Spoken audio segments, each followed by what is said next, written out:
Фирмите со над 100 вработени имаат уште месец и половина за да го прилагодат своето работење на Законот за здравствена заштита, кој им налага во рамки на компанијата да отворат мини амбуланта.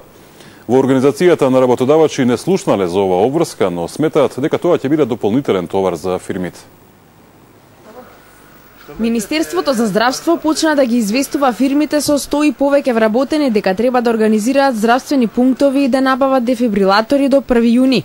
Според новиот закон за здравствена заштита, компаниите треба да одредат 5 од вработените кои, откако ќе ги обучи Министерството, ќе управуваат со апаратот за оживување. Засегнатите фирми неофицијално веќе се организираат и бараат начин како да го решат овој проблем.